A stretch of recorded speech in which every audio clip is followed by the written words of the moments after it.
On TV screens across the country, it looks like Russia has a new, young and energetic president, meeting world leaders, making important statements. His predecessor and now Prime Minister, Vladimir Putin, is on TV just as often.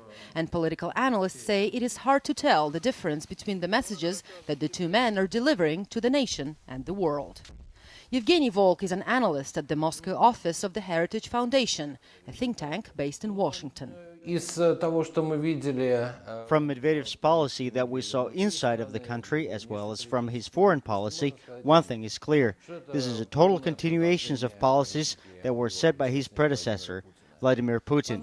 Medvedev continues the course based on state regulation, on the state's strong role in the economic development. And in Russia's foreign policy, we see the same efforts to establish Russia as the new superpower of the same kind as the Soviet Union used to be.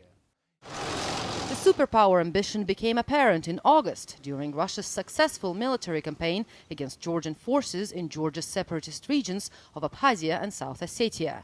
Shortly after expelling the Georgian forces, Moscow formally recognized the independence of the breakaway regions and announced its troops are there to stay.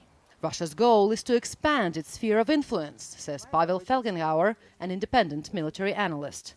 Our strategic goal is creating a big buffer zone, a sphere of influence that involves all the former Soviet Union, Ukraine, Belarus, Transcaucasia, former Soviet Central Asia.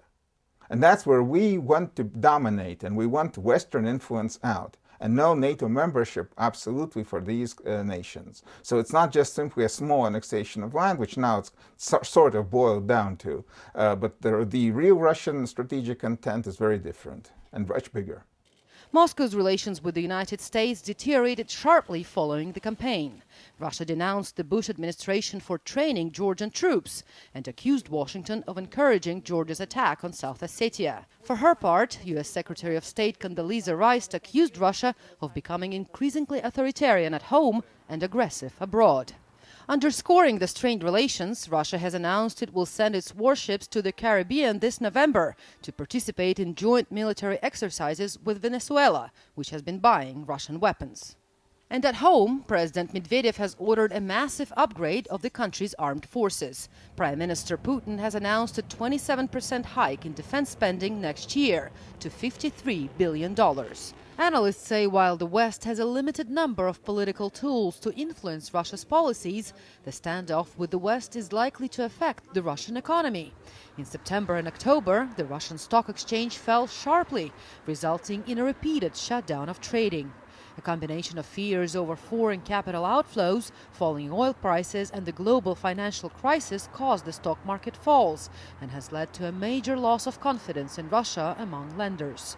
Russian expert Rose Guatemala is the head of the Carnegie Endowment's office in Moscow. Countries and international companies around the world are going to be taking a very hard look at Russia with regard to their risk calculations.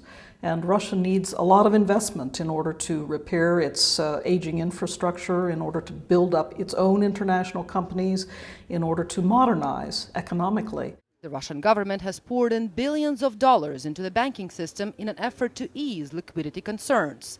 Yet, Russia's massive foreign exchange reserves could help it weather the storm. That's according to the head of equity derivatives research at Renaissance Capital in Moscow, David Azerkov. Russia has over $500 billion in foreign exchange reserves that it could convert into rubles and use to stabilize the situation and the money markets.